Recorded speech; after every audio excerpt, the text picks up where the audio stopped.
All right, great. So, you can hear me still, right? Yes, I can hear you loud and clear. All right, great. So, let me just do the introductions here, uh, because we all our podcasts are posted to our website and they stay there permanently, and so you can refer people to that page, the podcast page, and then the iWiki people will also send a copy of the video of the podcast to you, so you can post it on your website or whatever you want to do through social media. Great. That sounds awesome. Yeah. So we're speaking with Heath Grayson.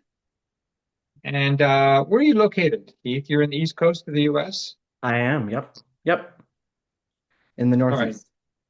Northeast. We're not going to get any more specific than that. That's fine. What is 6 hour difference, right, between us? Because we're over on the other side. We're a Central European time. Oh, I didn't know that. That's awesome. Where are you guys Yeah, located? yeah. Well, we're headquartered in Sweden. Oh, that's awesome. Yeah, I mean, although I host the show, and I also do reviews for the International Writers Inspiring Change.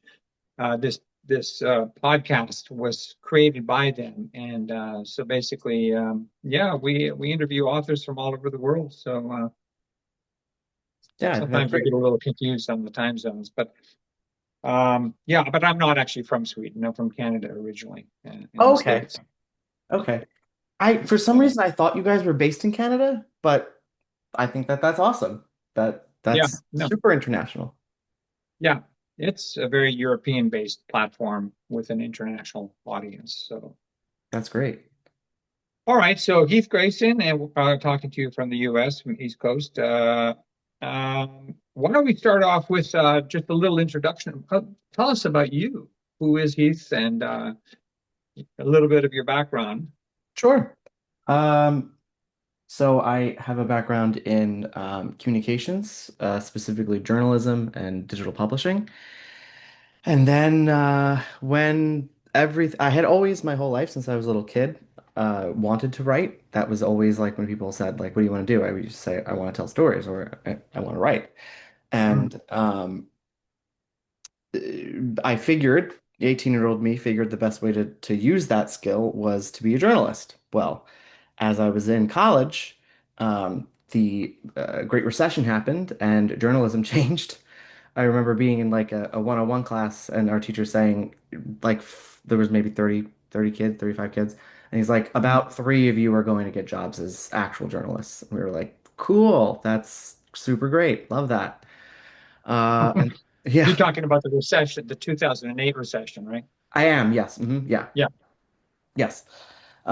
So then I went corporate and that was super fun and I did that and then the world changed again in 2020 and I decided, you know what? I am of an age where I want to give it a shot. So I started writing and I love it. It's something that I always wanted to do since I was a kid and there's nothing quite like it, you know? Like you can make Mm. like I feel like if I were to paint a picture, that would be great, but like writing and making these people and telling these stories, it's fulfilling in a way that's uh, really cool.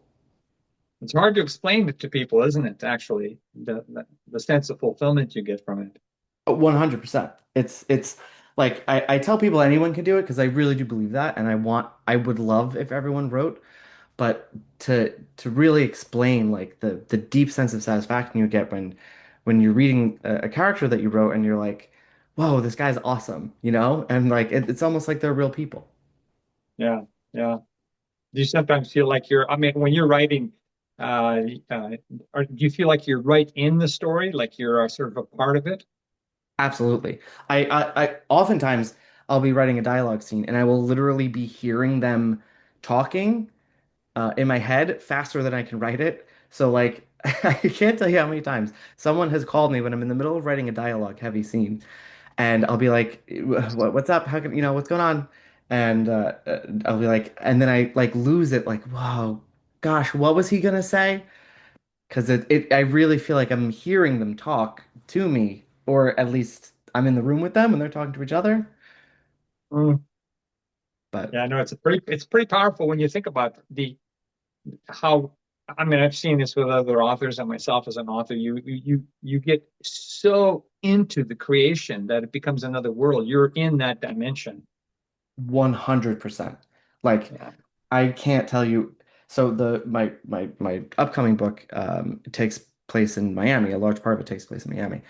And I have been there in real life, but while writing it, like I could almost taste the food and hear the music as I'm like writing these scenes, and I felt it in in my chest, and I wanted to make sure that the guys, the characters felt it, and then the readers could feel it too.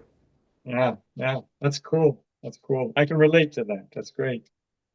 Um, you, so are you writing full time or do you work or is it a part-time basis thing?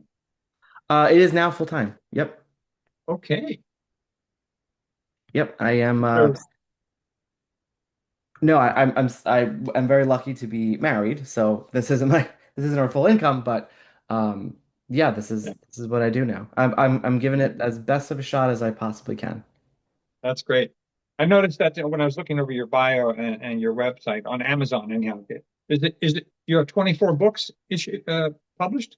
Yes. Yep. And is it all part of the same series? It is the same series, but it's a thematic series, so all it's an anthology. All different characters, all different settings. Um Okay. yeah, And it's all under the but we're bros that yes. that same okay, so yeah, great.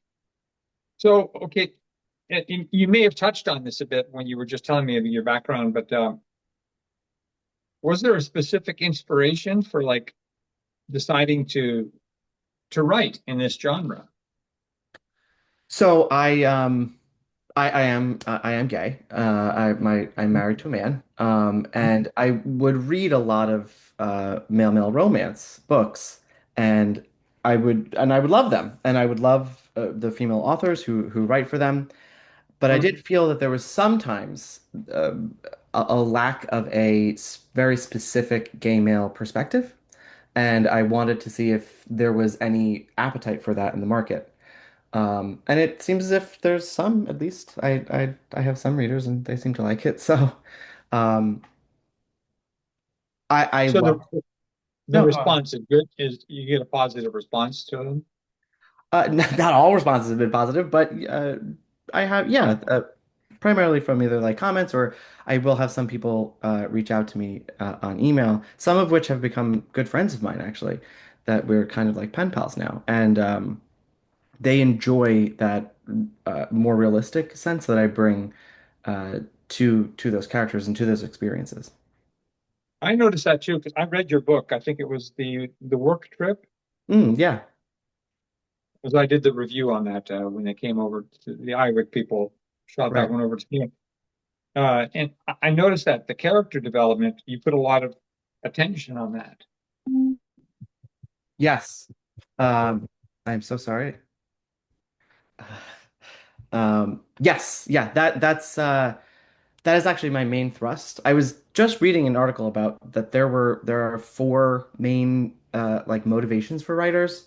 There's like the artist, the activist, the storyteller, and the psychologist. And I was like, holy crap, I'm the psychologist. I love to get into the psychology of these characters and why they do the things that they do and who are they. Like before I start writing any kind of plot at all, I will write like a character profile and who are they, their background stuff. And that actually is very helpful when I'm actually writing because I can pull from their history that I've already established to bring in oh, I that's why he would do this because of that. Mm. So you do a character profile for every character in the book before you write the book, Yes, yeah, well before. Not every character. The but the two main character, mains. Yeah, the two the mains. two, yeah, Yeah, and then if there are large supporting characters, I'll maybe write a much shorter version of that. Just something to, give them a little life. right. How much do you mentioned that, for instance, you've been to Miami. Now the book that you're writing is based in Miami. How much of your, I mean, 24 books, that's a pretty prolific amount of writing. Uh, Impressive. Thank you. How much of that, how much of your experiences are built into these books, or yeah, experiences on the locations or the characters or whatever? That's a great Or are question. they just complete, are they just completely creative? Some of it is complete whole cloth creation, and a lot of it does come from experiences. I wouldn't say they're like a one for one transfer for experiences I've had in real life, but they are absolutely inspiring. I wrote a book, The Barn, and the characters go on a trip to Germany, and I had been to Germany, and that's where like I went to a winery that similar to like a winery that my characters go to. Um, I've been camping many times, and one of my first books was about a campsite, and specifically in my head, it's a campsite that like I've been to. You know what I mean? Uh, Right, right. a lot of the apartments that the guys live in are literally apartments that I've lived in, so that that too. So you do draw on some of that. That's, Yeah, absolutely. I mean, because I know, I mean, when I read the book, again, I've only read the one book, so I can't speak for all of them, but I found that the backdrop, the you do create an ambience around there, so it feels quite real. The scenarios are quite realistic. It's not just some just a drop. It's Right. Yeah. there's, Yes. there's some kind of profundity to it. So I can That, tell that you've done some homework on it or you've had experience in it. Thank you. I appreciate that. Actually, the work trip, the that was based on a little bit of my experience working in a sales adjacent role in corporate America, and just that vibe and that kind of especially when they go on like the big conference. I've Mm, been to a few of those, so like I know like I kind of knew how the like like what you do on your off time, kind of. right, right. Yeah, no, that came across really well there. Yeah. I'm just interested in. I'm going to just poke around in this. Uh, just because it's a genre, the genre you're writing in, which is it's MM. So literally, Yes. it's male on male, right? Is that Yes. Yep. okay? So just for the purposes of so the readers understand and anybody watching this, how is how do you develop the demographic for this, or identify the demographic for your book? Huh, that's a great question. I think part of me kind of just knew, I was writing for people like me. Hmm. I love to read, and I love to read stories that feature characters that I can relate to. But I also know that there is a very, very, very large woman readership to male storylines, and I think that that's great. I think that that is absolutely awesome. I think a lot of women read my stuff too, and I love them. I but yeah, I don't know. I kind of just started writing, and I hoped that people would like it. And it catches on. That's an interesting statement that you made about a lot of women read it and are like it. Can you explain that a little bit more? Like that's an interesting perspective on it. Like, Sure. So I think that I know that romance in general, the demographic, the audience is leans more towards women than towards yes, of men. course, right. Yeah.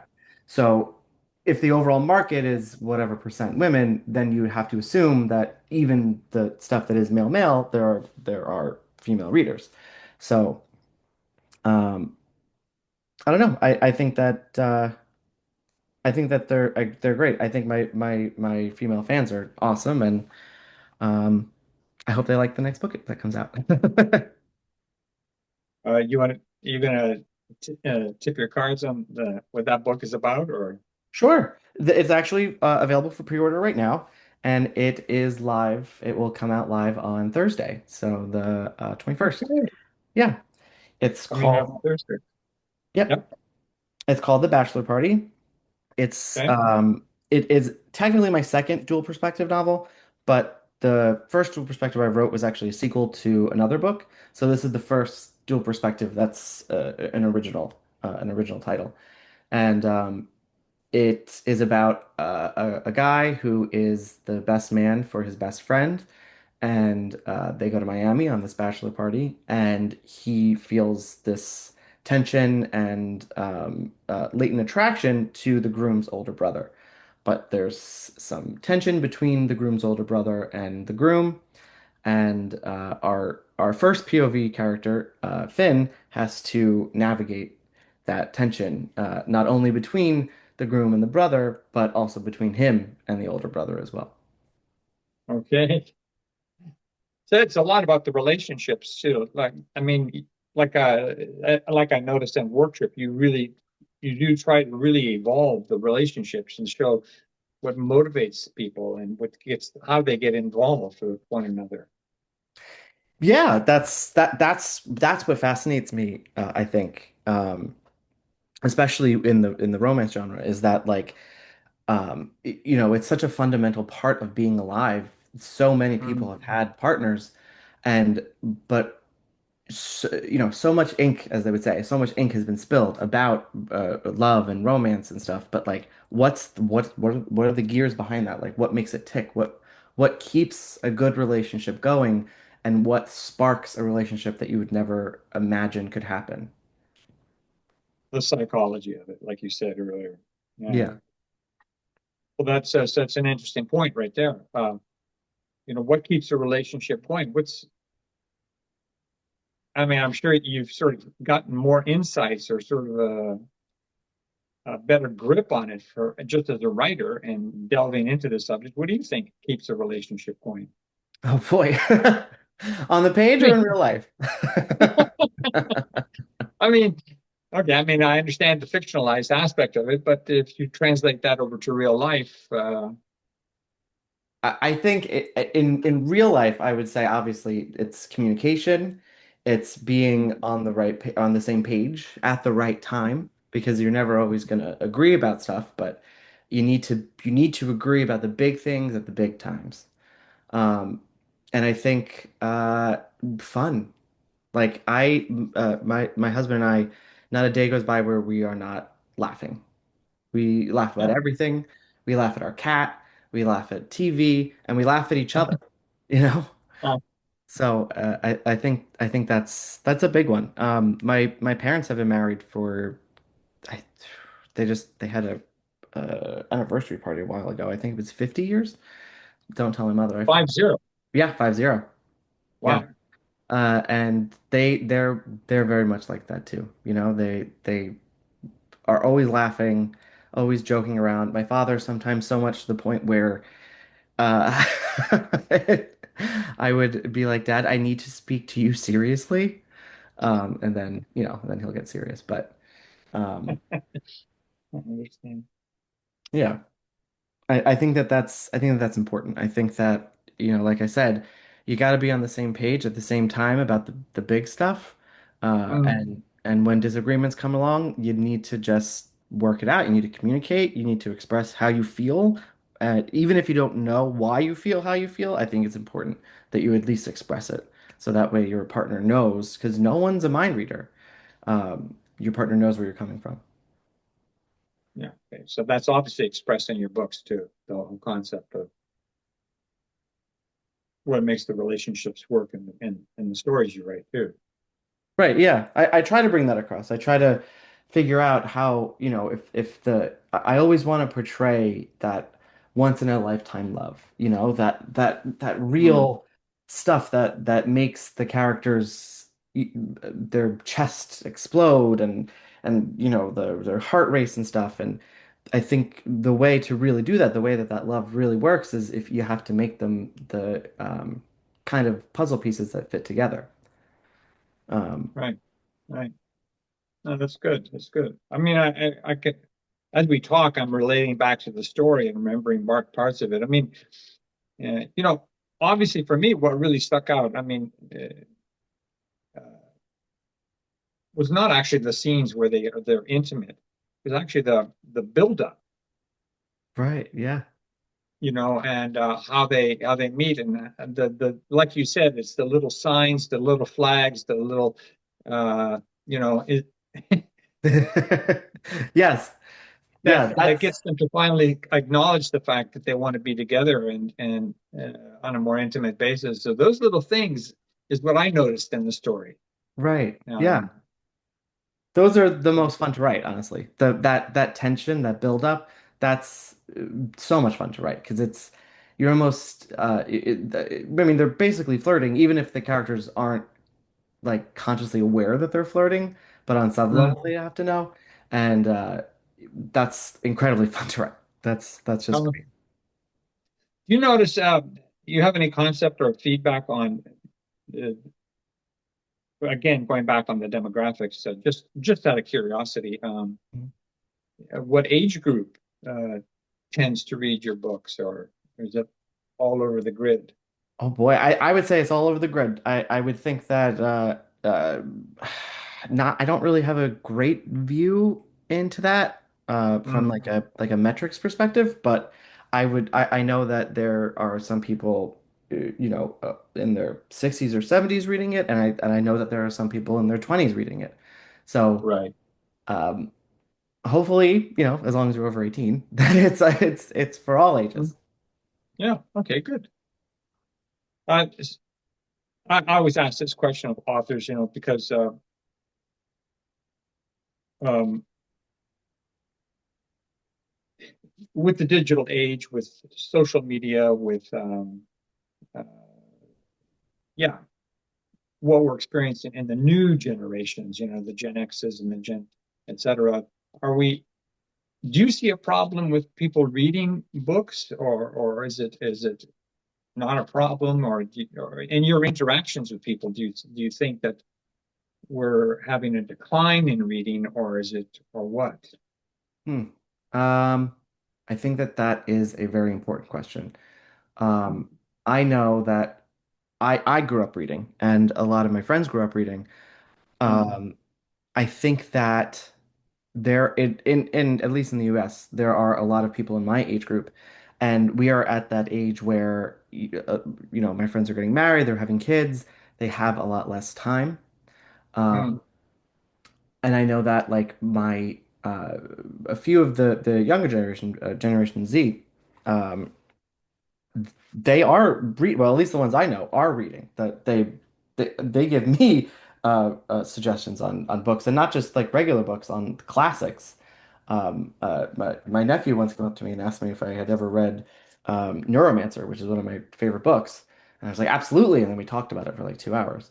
Um, so, but that so you're saying that the younger generation is reading?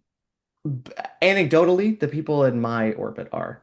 I know that I've read media coverage that college professors are having issues, that literary professors are reducing the amount of books that they could assign during a semester because they can't really get through them as quickly. Um, Mm. but at least from my perspective, the people that I know, the Gen Zs that I know, are reading. Well, not all of them, but Well, more than zero. So that's a positive. do you think, okay, well, I mean, we're just spitballing here, but Yeah.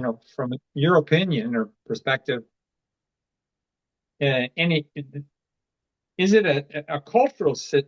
Is it because of the cultural, like, every people are working so long hours and so tied up, like, with other things when they come home, and kids and this and that, and do you think that is influencing more, or is it a literacy issue? Like, people just more want to just get the dopamine kick from Uh-huh. social media and from sitting there and looking through Instagram and whatever, Yeah. rather than No, read a book.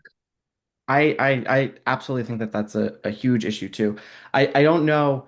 I think my personal perspective would be that it's probably a little bit of both, and that like um, life just continues to get more complicated and busy, and um, but like if you love reading, if you're gonna read, you're gonna read. Yeah, You'll find exactly. time for it. But I do think that there has to be something said about the fact that you can just turn your brain off and flick videos and or doom scroll, and there is that dopamine release, like you said, that when you read a novel, when you read a truly engaging book that can change your perspective, that Hmm. dopamine is delayed.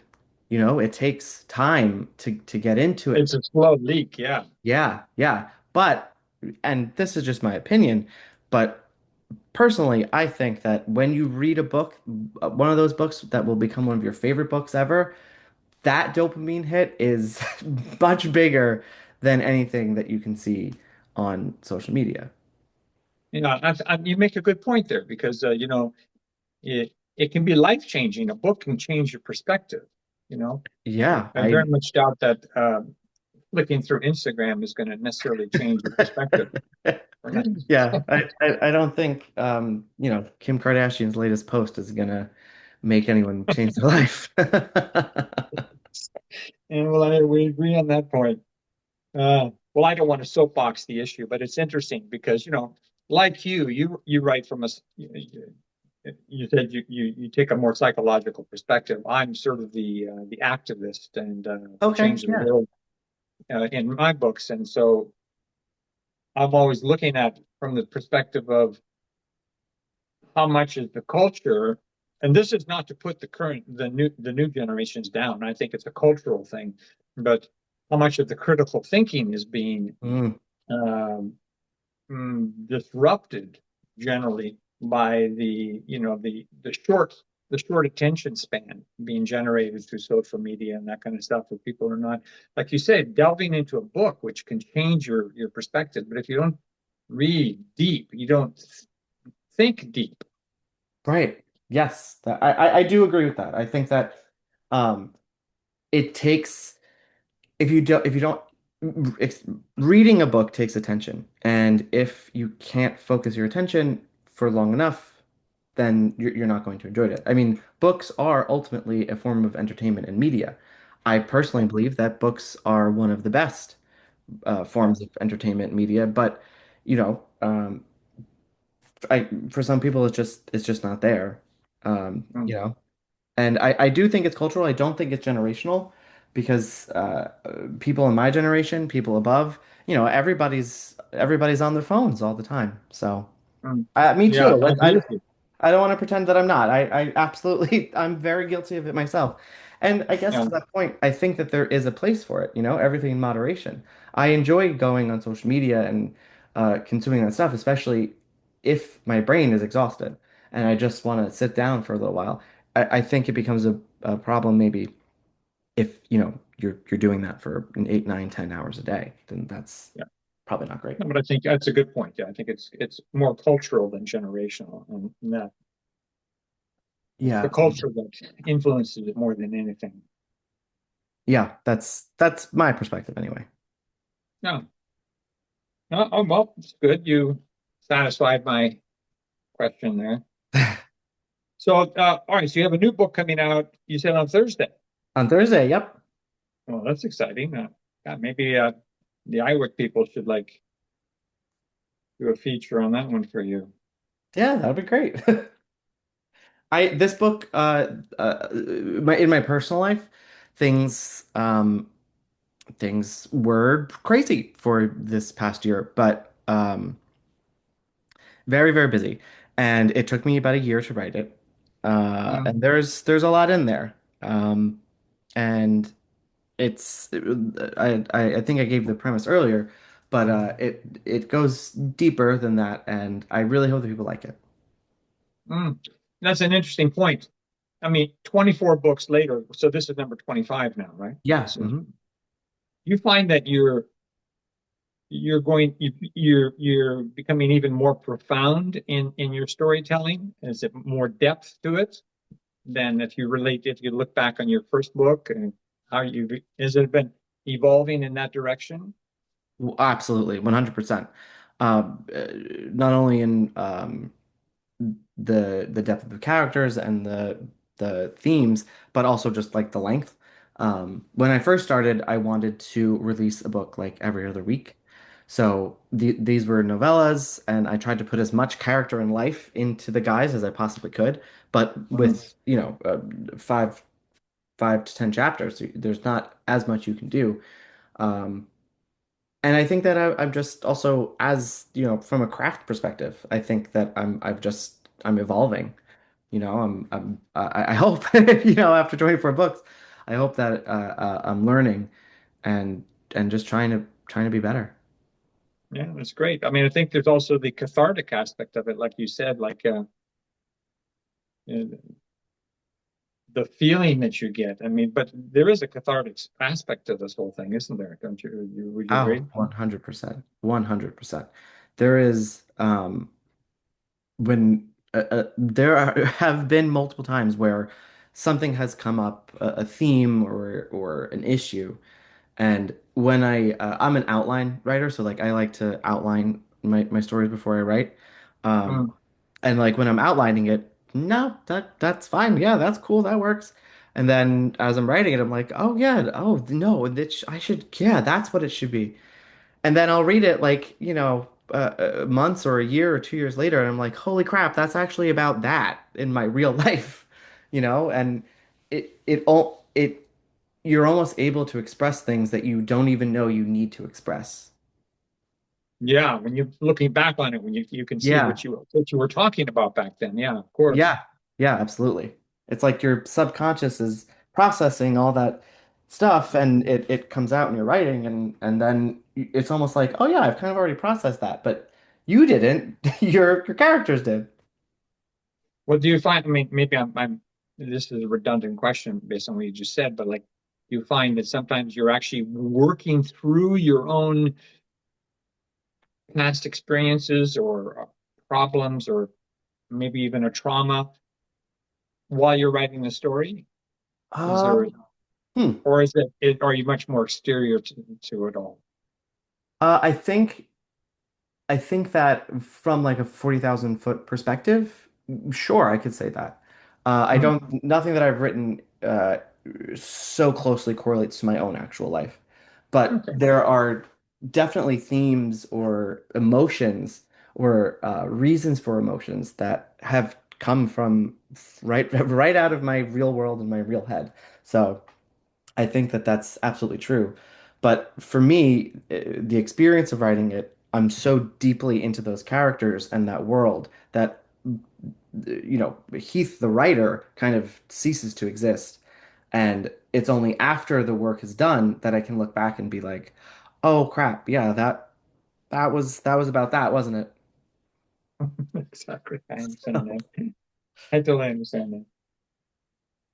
Well, yeah, I think just a couple more questions here. Sure. We generally try to keep it about 30 minutes long, just so you know. So, Okay. um,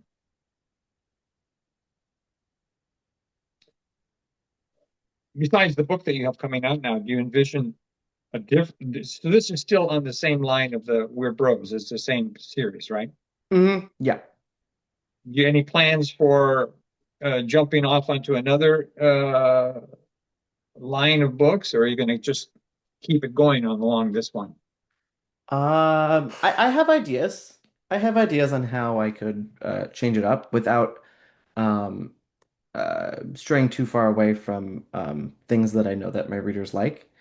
Um, but I think that yeah, eventually. Um, I'm not suggesting it. I'm just curious if no, there's yeah, no, I have thought about it. I have thought about what stories I could write outside of that paradigm. It's just that every time I do come up with a story, it kind of falls into that paradigm already. So it's like, okay, yeah, then this is another But We're Bros stories. Um, so. well, it's like sort of like not changing a good thing. If you've got a winning streak, you just keep going. I Okay, mean, well, here, yeah, go ahead. no, I was just gonna say they're fun. My guys are fun. I enjoy spending time with them. And the more I can write with them, the more I can spend time in their world. It's a genuine pleasure for me, so I like it. I think that's the key point about writing. And when I talk to other authors and I ask them about writing, it's always, generally speaking, they will always say, you got to just love doing it. I mean, if you're trying to do it just to make money or to become popular or something, that's one thing. But the love of writing, I think, well, like Hemingway said, Right. Right. you just write because you want to write. That's it. That's absolutely true. And like I said, I've been doing this since I was a little kid. I would just write stories. Excuse me. I would tell my family members stories. Like I would sit my aunt down and tell her a story when I was 5, like so I love it. I love doing it. I love making the characters in the world and It's fun. It's fun for me. Yeah, so you are a storyteller. Yeah. So, okay, well, here's one of my final questions for you. Um, I always ask this of authors. So you're an established author. You've published a lot of books. If you were gonna, if you were talking to somebody who just wanted to jump into the field and start writing and publishing, what would be the one tip that you would give them? Oh boy, that's a good one. Uh, I would say on a practical level, um, Mm, definitely, definitely get someone that has, I want to say writing, but I don't necessarily mean like literary writing, experience to look over your stuff and edit it. That's a big one.